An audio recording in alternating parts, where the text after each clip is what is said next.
Graça e paz, Deus abençoe a todos. Estamos de volta com o livro Com Cristo na Escola de Oração e chegamos à lição número 6, que aqui fala sobre a paternalidade infinita de Deus.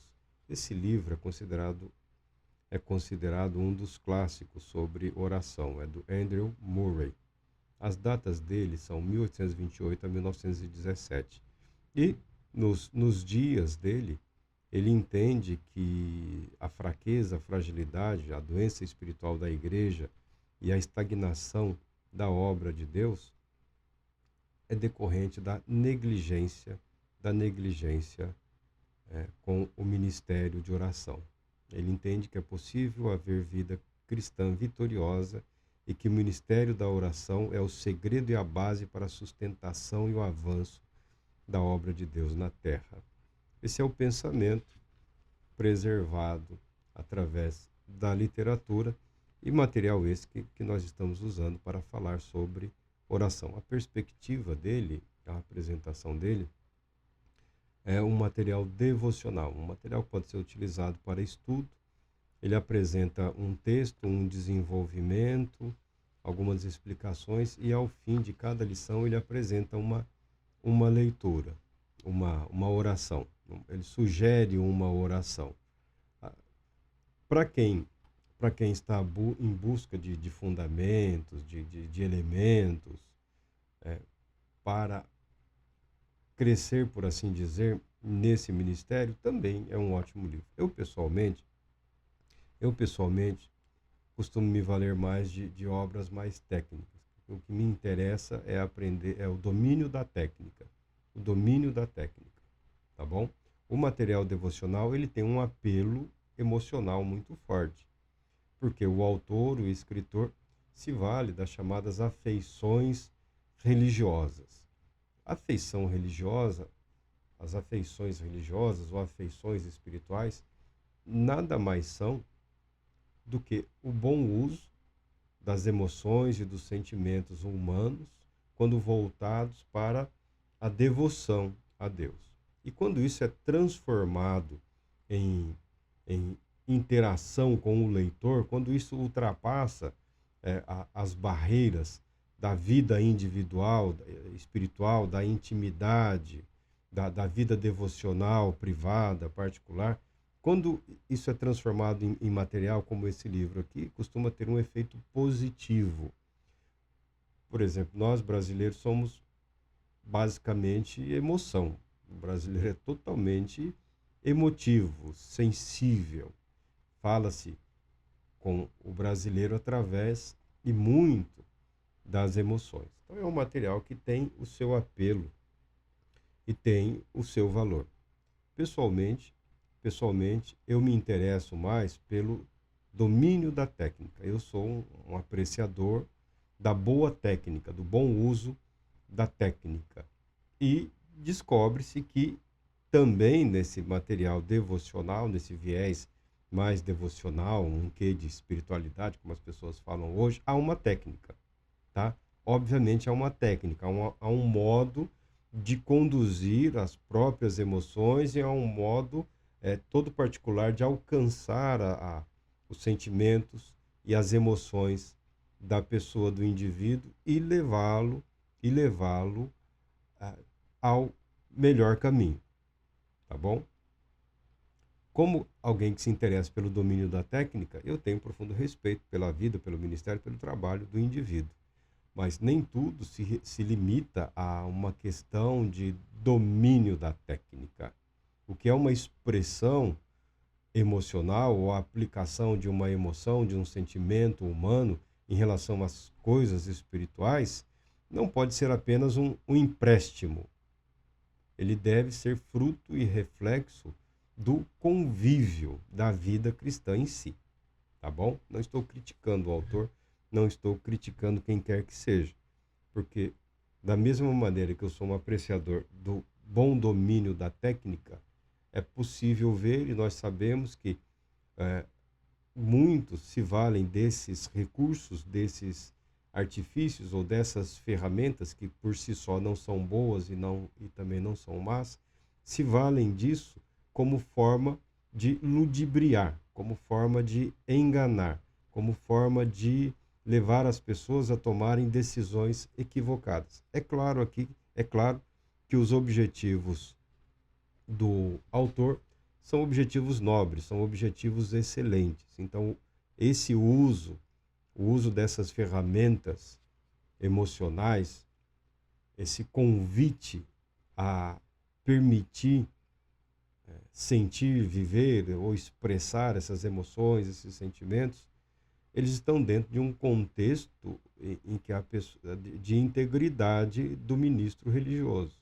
Então, estão dentro de um contexto ético, estão dentro de uma moral cristã saudável e equilibrada, tá bom? O autor passa a falar da paternalidade infinita de Deus. É o texto do Evangelho de Mateus, do sermão. E para falar sobre a paternidade ou paternalidade é a palavra aqui melhor traduzida, Deus como Pai para os seus discípulos, para aqueles que o estão ouvindo, Jesus diz o seguinte: ou qual dentre vós é o homem que, se porventura o filho lhe pedir pão, lhe dará pedra?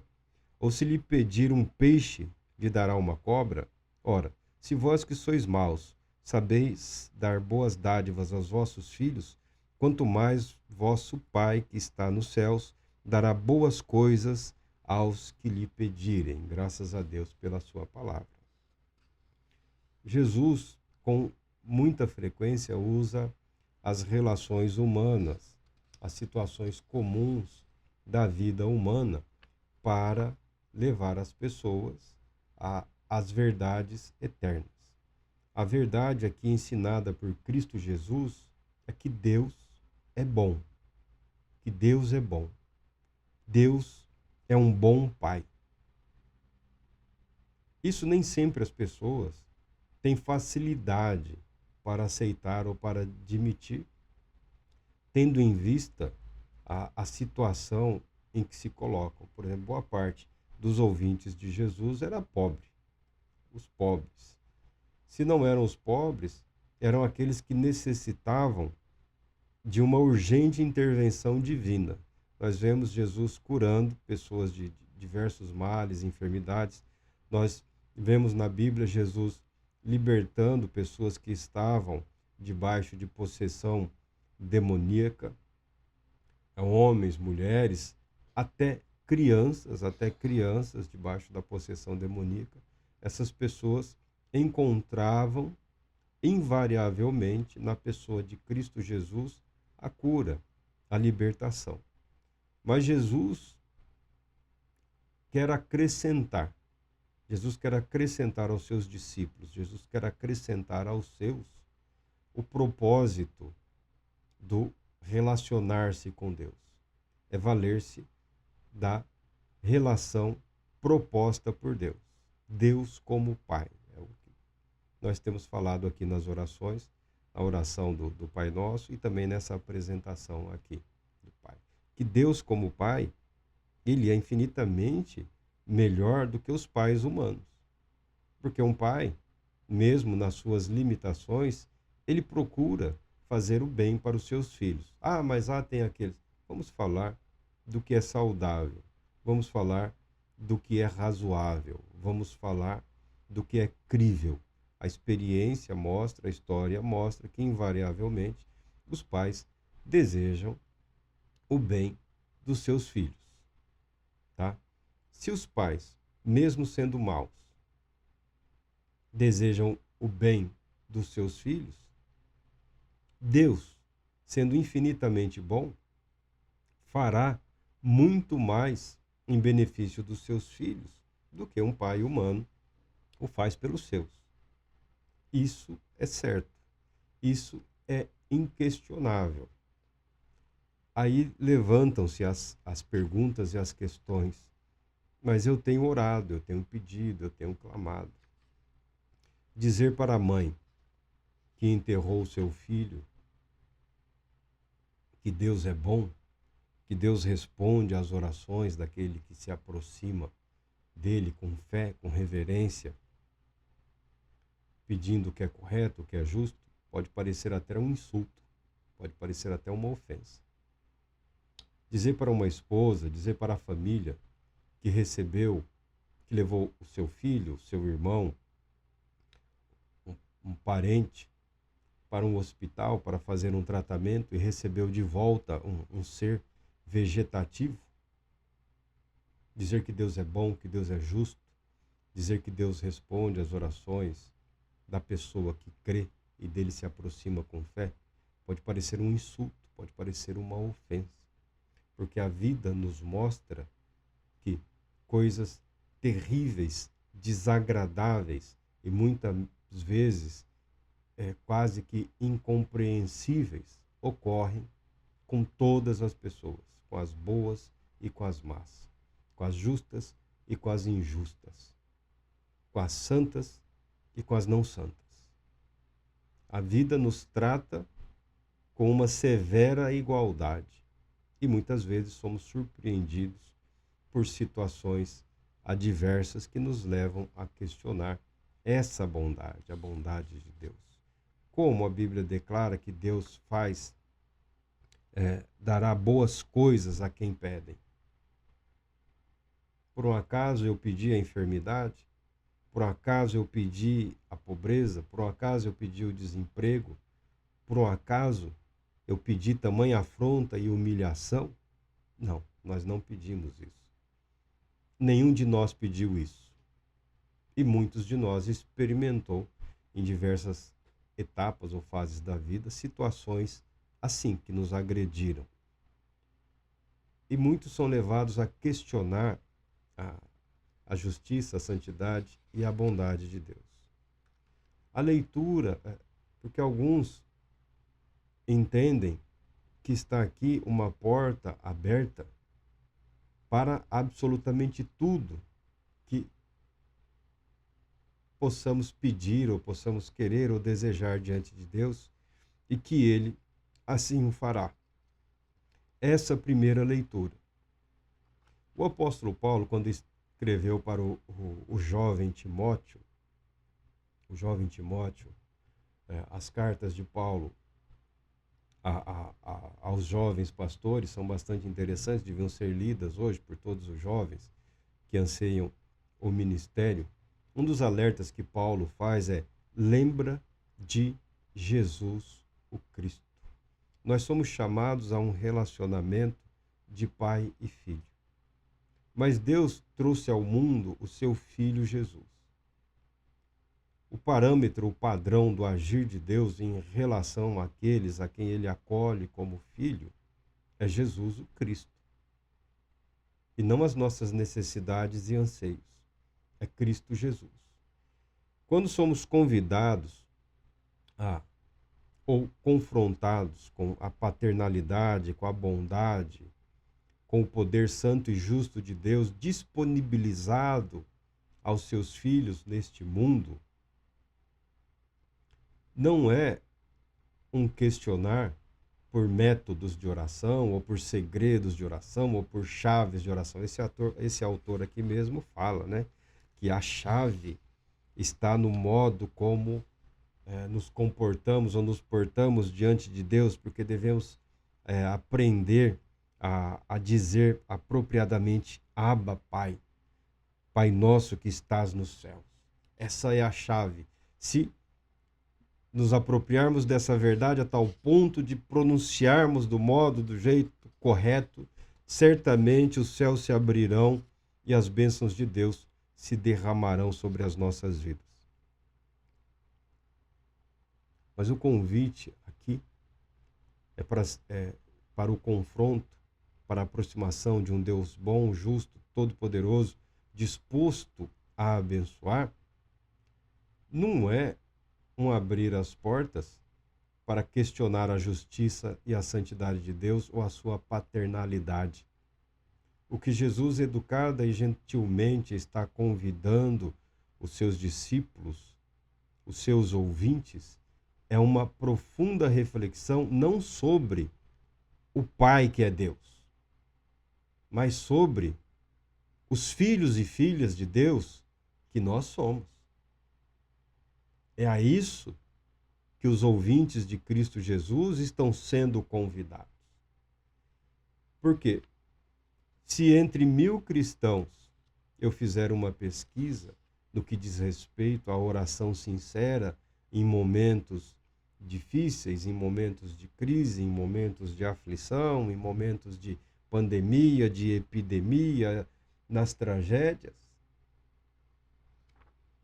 muitos deles dirão que Deus não ouviu,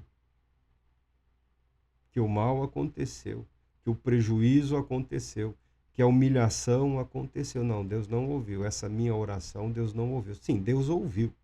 E Deus ouve todas as orações a Ele dirigidas. E Ele as responde. Nem sempre a resposta nos agrada. Por isso o que está sendo evidenciado aqui não é o bom Pai que Deus é, mas que filhos nós somos desse Deus bom e santo. Quem nós somos como filhos de Deus. O autor, após essa primeira apresentação aqui, para reflexão, para pensamento, logo na lição seguinte aqui, ele tem até uma nota aqui extraída, que é um convite às pessoas a perseverarem na oração. Temos que penetrar na ternura e na ajuda que estão por detrás dessas palavras e descansar nisso. Pai nosso, repitamos isso muitas vezes até que algo dessa maravilhosa verdade faça parte de nós. Significa que estou ligado a Deus pelo mais íntimo e eterno relacionamento, que eu tenho direito a seu amor, a seu poder e a sua bênção, e nada mais pode me suprir disso. Ó Deus, com que ousadia podem nos aproximar dele. Com que ousadia podem nos aproximar dele. Ele fala isso, né? A ousadia que nós, os filhos de Deus, podemos e devemos ter para nos aproximarmos diante de Deus.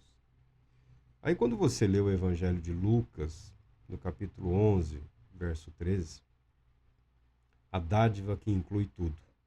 Ora, se vós que sois maus, saber dar boas dádivas aos vossos filhos, quanto mais o Pai Celestial dará o Espírito Santo àqueles que lhe o pedirem.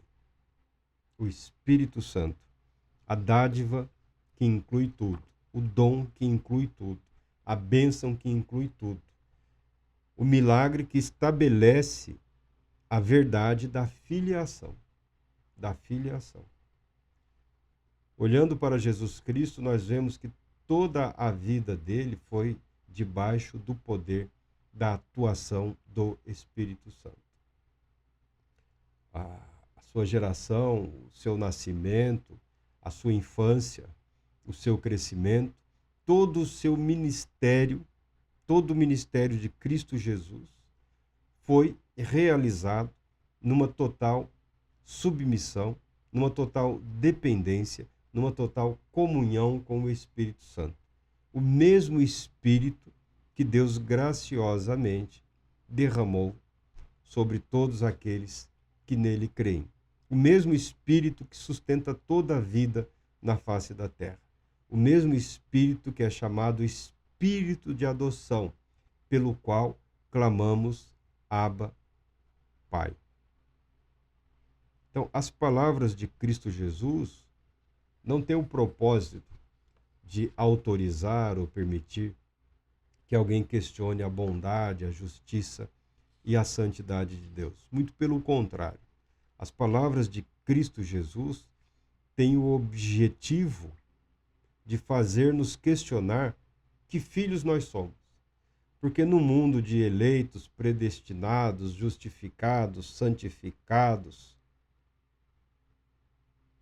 nós temos visto o crescimento da maldade em todas as áreas da vida humana, inclusive nas esferas religiosas. Não é só nas esferas de poder, nas esferas de poder religioso, nas esferas de vida religiosa.